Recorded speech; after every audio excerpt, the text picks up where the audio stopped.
Thank you Jesus. धन्यवाद यीशु। परमेश्वर का धन्यवाद हो उसकी महान करुणा और बड़ी दया के लिए कि प्रभु ने एक बार फिर से अवसर दिया कि प्रभु का वचन से आपके सामने मुखातिब हो सके। हम परमेश्वर का बहुतायत से धन्यवाद देते हैं। इससे पहले कि हम प्रभु के वचन से बातचीत करें, एक छोटी सी दुआ करते हैं और प्रभु को महिमा दें। आइए हम लोग प्रार्थना करें। सर्वशक्तिमान सेनाओं के परमेश्वर यहोवा, हम धन्यवाद देते हैं आपके बड़े प्रेम के लिए कि पूरे सप्ताह आपने संभाला, हर एक को आशीष किया।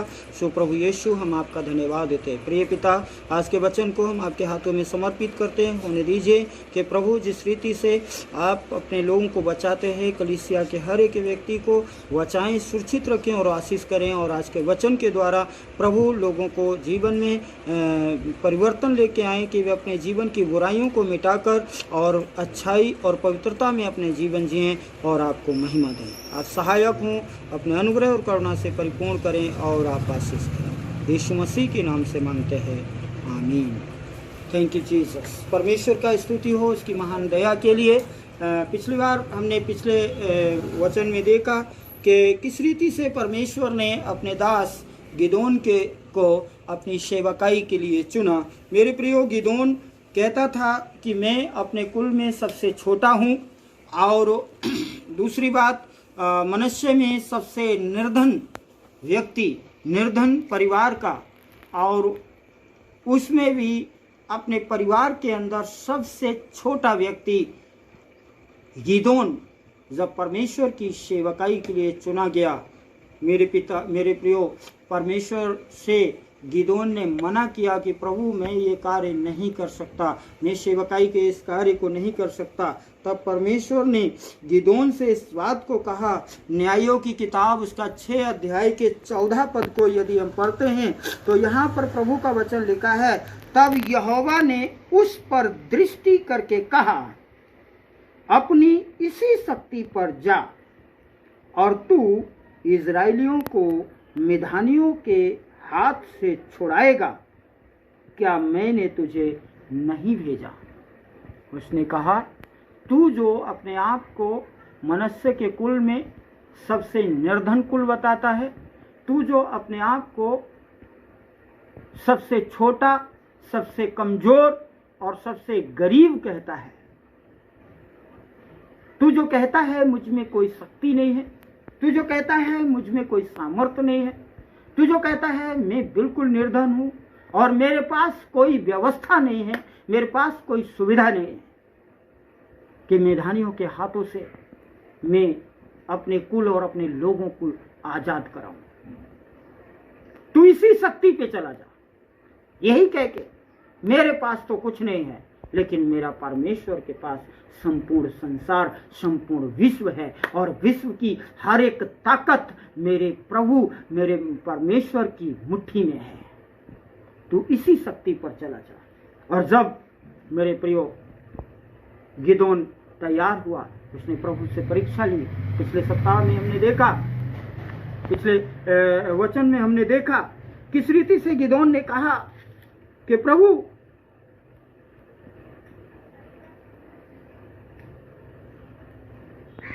मैं एक परीक्षा लेना चाहता हूं, मैं एक जांच लेना चाहता हूं। और उसने उनके द्वारा परमेश्वर की जांच की और फिर उसके बाद उसने करीब 32,000 लोगों को उन इजरायलियों में से निकाला और 32,000 लोगों को लेकर मिधानियों से लड़ने के लिए आगे बढ़ा। तब परमेश्वर ने कहा, लोग ज्यादा हैं, इनको कम कर। मेरे प्रियो, इस बात को ध्यान रखें, मैं आपको अवगत करा देना चाहता हूं, बता देना चाहता हूं कि जेबे और सलमुन्ना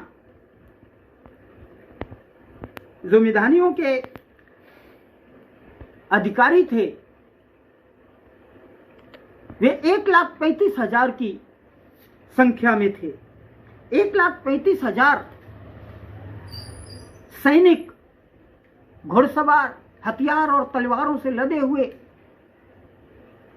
घोड़ों पर, ऊंटों पर सवार सैनिक थे और उन्हें 1,35,000 से लड़ने के लिए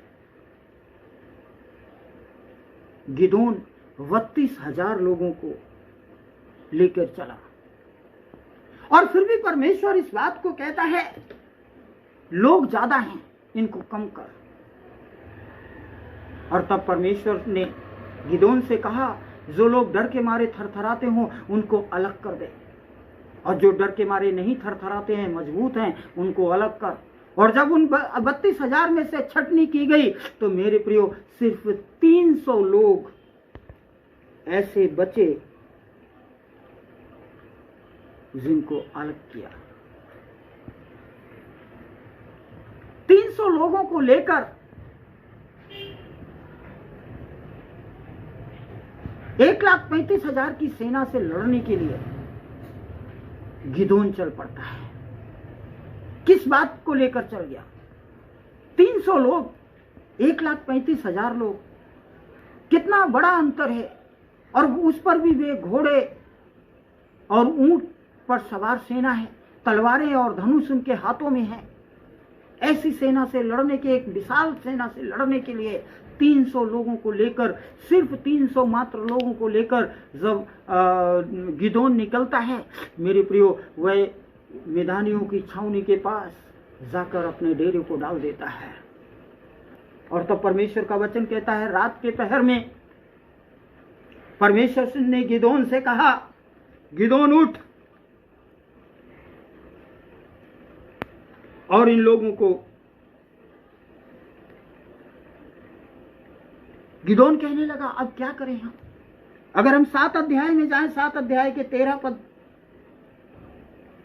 और 14 पद को अगर हम पढ़ें तो परमेश्वर का वचन इस रीति से कहता है, मिधानी जो 1,35,000 थे, उनमें से कुछ लोगों ने स्वप्न देखा और स्वप्न में कहा, और गिदोन को परमेश्वर के आत्मा ने उठाया, जा और देख कि मिधानी लोग तुम्हारे बारे में क्या सोचते हैं। यहाँ लिखा है, जब गिदोन वहां आया तब एक जन अपने किसी संगी से अपना स्वप्न यूं कह रहा था, सुन, मैंने स्वप्न में क्या देखा है कि जौ की एक रोटी लुढ़कते लुढ़कते मिधान की छावनी में आ गई और डेरे को ऐसा टक्कर मारा कि वह गिर गया और उसको ऐसा उलट दिया कि डेरा गिरा पड़ा है। उसके संगी ने उत्तर दिया, यह ओआस के पुत्र गिदोन नामक एक इजरायली पुरुष की तलवार है, तलवार को छोड़ और कुछ नहीं। उसी के हाथ में परमेश्वर ने मिधान को सारी छावनी समेत कर दिया है। मिधानी लोग इजरायलियों पर बड़े अत्याचार करते थे। तब उन अत्याचारों से छुड़ाने के लिए गिदोन भी ये सोच रहा था, 300 लोग हैं, ये 1,35,000 लोग हैं, कैसे मैं इनसे जीतूंगा। लेकिन जब इस बात को गिदोन ने सुना, गिदोन तुरंत अपने डेरे में आया और उसने लिखा है, 16वें पद में लिखा है, तब उसने उन 300 पुरुषों के झुंड 3 झुंड किए, 300 पुरुषों के 3 झुंड किए, अर्थात 300 लोगों को 3 अलग अलग 100 लोगों के झुंडों में बांट दिया और उनसे कहा, सुनो, जैसा मैं छावनी की ओर जाता हूं, जैसा मैं करूं, तुम भी सब वैसा ही करना। और इन 300 लोगों के हाथ में हथियार भी दे दिए उसने। 1,35,000 लोगों से लड़ने के लिए 300 लोगों के हाथ में कौन से हथियार गिदोन ने दिए? लिखा है 16वें पद में, तब उसने उन 300 पुरुषों के 3 झुंड किए और एक एक पुरुष के हाथ में एक एक नरसिंगा और एक एक खाली घड़ा थमा दिया और घड़ों के भीतर एक मशाल दे दी। मिधानियों के पास क्या था? मिधानियों के पास अगर हम सेना का वर्णन सुने तो वहां लिखा है, उनके पास घुड़सवार थे, उनके पास ऊंटों पर सवार थी सेना, उनके पास रथ भी थे, उनके पास हाथी भी थे, उनके पास तलवारें थी, ढालें थी, तीर कमान थे और भाला और पैदल सेना भी इन 1,35,000 में थी। लेकिन इधर गिदोन की सेना है, 300 लोगों की सेना, वो भी 3 टुकड़ियों में बांट दी। और वो 300 लोगों के हाथों में भी हथियार हैं। यहां बाइबल कहती है उन 300 लोगों के हाथ में एक एक नरसिंगा है। पहला हथियार इजरायलियों का, गिदोन ने जो अपने सैनिकों को पहला हथियार दिया, पहला हथियार एक नरसिंगा, और दूसरा हथियार भी उसने थमा दिया उन्हें। और दूसरा हथियार है घड़ा, मिट्टी का घड़ा, खाली, वो भी उसके अंदर कुछ नहीं, एक मिट्टी का घड़ा। और तीसरा हथियार भी उसने अपनी सेना के लोगों को पकड़ा दिया, और वो तीसरा हथियार है उसी घड़े में एक मसाल उनके हाथ में थमा दी। एक नरसिंगा, एक खाली घड़ा और एक मसाल। और ये 3 हथियारों को लेकर तलवार, तीर कमान, भाला और ढाल जैसे बड़े हथियारों वाली सेना से जो 1,35,000 है, उससे लड़ने के लिए ये 300 लोगों की 3 टुकड़ियां अलग अलग हुई हैं। मेरे प्रियो, परमेश्वर ने कहा और गिदोन ने भी कहा, यह युद्ध तो गिदोन का नहीं परंतु परमेश्वर का है। गिदोन के पास अद्भुत सेना है जो स्वर्गीय हमारे पवित्र पिता, संपूर्ण ब्रह्मांड के रचने वाले परमेश्वर की ओर से आशीष पाई हुई सेना है। जेबा और सलमुन्ना के पास भी सेना है 1,35,000 की, और वो बड़े हथियारों से लदे हुए हैं, लेकिन वह परमेश्वर की ओर से गिराई हुई सेना है। भीड़ कितनी भी हो, लेकिन परमेश्वर अपने लोगों को विजय दिलाने वाला परमेश्वर है। मेरे प्रियो, परमेश्वर का वचन कहता है कि बीच वाले पहर में जीव हुए पुरुषों की बदली हुई,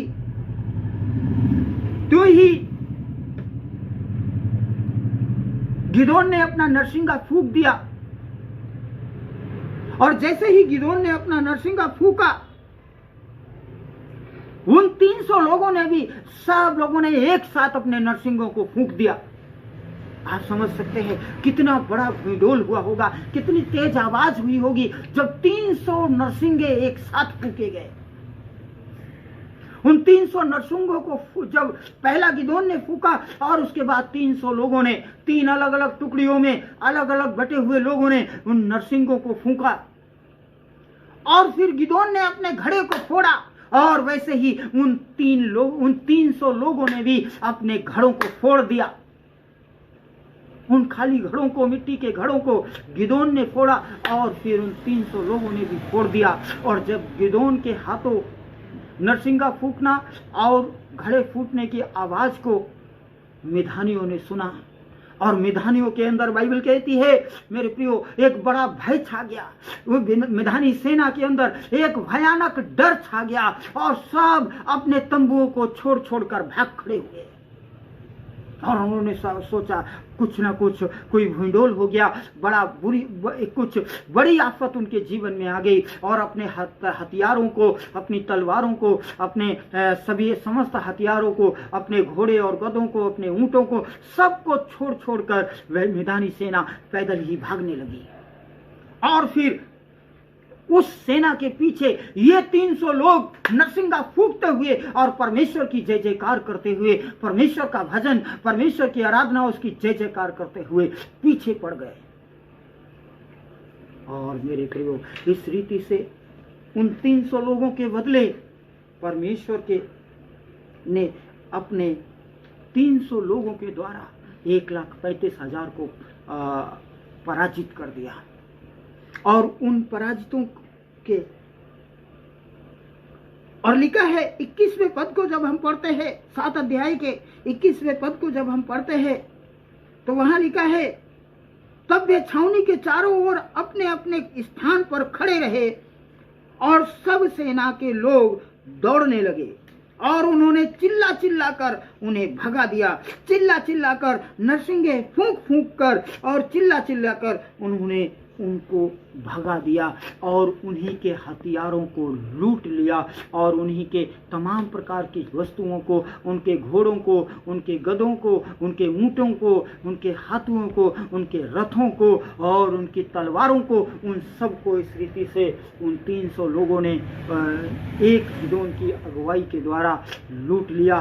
गिदोन तो ये कहता था, मैं मनुष्य के कुल में सबसे छोटा हूँ, मैं तो मनुष्य के कुल में सबसे कंगाल व्यक्ति हूँ, मुझ में तो कोई शक्ति नहीं है। और वो भी खुद भी एक दाखरस के कुंड में अपने आप को मिधानियों से छुड़ाने के लिए, बचाने के लिए, कहीं वे गुलामी में उसको ना दे दें, इसलिए वो छुपाए हुए पड़ा हुआ था। एक गुलाम के द्वारा, उस गिदोन के द्वारा परमेश्वर ने अपने लोगों को छुड़ा लिया और बड़ी योजना के अनुसार उस जब छुड़ाया तब परमेश्वर का वचन कहता है, परमेश्वर क्यों ना छुड़ाता, क्योंकि युद्ध तो परमेश्वर का है। हालेलुया। जब हम अपनी शक्ति पर जाते हैं मेरे प्रियो, हम इस बात को जान लें कि हम विफल हो जाते हैं। हम अपनी शक्ति के अनुसार हम हार जाते हैं, लेकिन हम अपनी शक्ति को निगेटिव कर देते हैं, हम अपनी शक्ति को शून्य कर देते हैं। हम जब कह देते हैं अपने आप को परमेश्वर के हैंडओवर पूरी रीति से कर देते हैं, परमेश्वर के अधिकार में जब हम अपने आप को पूरी जो रीति से दे देते हैं और हम परमेश्वर से इस बात को कहते हैं कि हे प्रभु मुझ में कोई शक्ति नहीं है, हे प्रभु मुझ में कोई ताकत नहीं है, हे प्रभु मुझ में कोई बल नहीं है, तो परमेश्वर हमें अपनी स्वर्गीय शक्ति, स्वर्गीय ताकत, स्वर्गीय बल देता है और स्वर्गीय अधिकार भी देता है और स्वर्गीय हथियारों से भी हमें लैस करता है, जिससे हम शैतान और उसकी सेना पर विजय को प्राप्त कर सके मेरे प्रियो। सो शैतान की सेना पर जब हमें विजय को प्राप्त करना है तो मेरे प्रियो, जब आत्मिक सेना से लड़ना है तो हमारे जीवन में हथियार भी आत्मिक होना चाहिए मेरे प्रियो। परमेश्वर गिदोन के लिए भी तलवार और भाले और तीर कमान दे सकता था, परमेश्वर उनको भी घोड़े और हाथी दे सकता था, गिदोन को भी दे सकता था, लेकिन परमेश्वर ने इस सब को मना कर दिया। उसने 32,000 लोगों को वापस भेज दिया और उनको अलग कर दिया, उनमें से 300 लोगों को लौटा लिया और उन 300 लोगों के लिए उसने अपने पास रखा। और उन 300 लोगों में एक खासियत थी मेरे प्रियो, बहुत बड़ी खासियत थी उन 300 लोगों में, पर मैं उसको और बताना चाहता हूँ आपके लिए। सो लिखा हुआ है यहाँ, यदि 7 अध्याय में जब परमेश्वर ने अपने लोगों को बांटा तो 7वें अध्याय में यहाँ लिखा है, 4 पद से यदि हम पढ़ते हैं तो लिखा है, फिर यहोवा ने गिदोन से कहा, अब भी लोग ज्यादा हैं, उन्हें सोते के पास नीचे ले चल, वहां मैं उनके लिए फिर से परखूंगा और जिसके विषय में मैं तुझे कहूं यही तेरे संग चलें, वह तो तेरे संग चले, और जिसके विषय में मैं तुझे विषय में मैं कहूं ये तेरे संग ना जाएं, उनको वापस लौटा देना। 5वें पद में लिखा है, तब वह सोते के पास नीचे ले गया, वहां यहोवा ने गिदोन से कहा, जितने कुत्ते के समान जीभ से पानी चपड़ चपड़ करके पिए उनको अलग कर, और वैसा ही उन्हें भी जो घुटने टेक कर पीते हैं उनको अलग कर। मेरे प्रियो, 6ठे पद और 7वें पद में यहां परमेश्वर का वचन कहता है, जिन्होंने मुंह में हाथ लगाकर चपड़ चपड़ पानी करके पानी पिया उनकी तो गिनती 300 ठहरी, और बाकी सब लोगों ने घुटने टेक कर पानी पिया। तब यहोवा ने गिदोन से कहा, इन 300 चपड़ चपड़ करके पीने वालों के द्वारा मैं तुमको छुड़ाऊंगा और मिधानियों को तेरे हाथ में कर दूंगा, और अन्य सब लोग अपने अपने स्थान को, उनके घरों को उन्हें वापस लौटा दे। इनमें एक खासियत है, ये कुत्ते के समान चपड़ चपड़ करके पीते हैं। कारण, जो सैनिक सोते पर घुटने टेक कर और पानी पी रहा है, बड़ी आसानी से कोई भी व्यक्ति उस पर हमला कर सकता है, लेकिन जो व्यक्ति सतर्क रहता है, और चौकन्ना रहता है। कुत्ते में भी एक बड़ी खासियत होती है, वह पानी पीते समय भी बहुत चौकन्ना होता है, इसलिए वह मुंह पर सोते पे मुंह लगाकर और बिल्कुल सांस बांधकर पानी नहीं पीता। वह पानी पीता है तो अपने सिर को हिलाता रहता है। क्यों? क्योंकि वह बहुत सावधान होता है, वह बहुत सतर्क होता है। और ऐसे सतर्क और सावधान रहने वाले व्यक्तियों से परमेश्वर प्रेम करता है। और ऐसे 300 लोगों को लेकर परमेश्वर ने गिदोन को 1,35,000 पर विजय दिला दी। आज आपके पास कोई भी विपत्ति, आज आपके पास कोई भी समस्याएं हैं, मेरे प्रियो, इस बात को जाने कि परमेश्वर आपको विजय दिलाने वाला परमेश्वर है। विजय, आपको डरने की जरूरत नहीं है।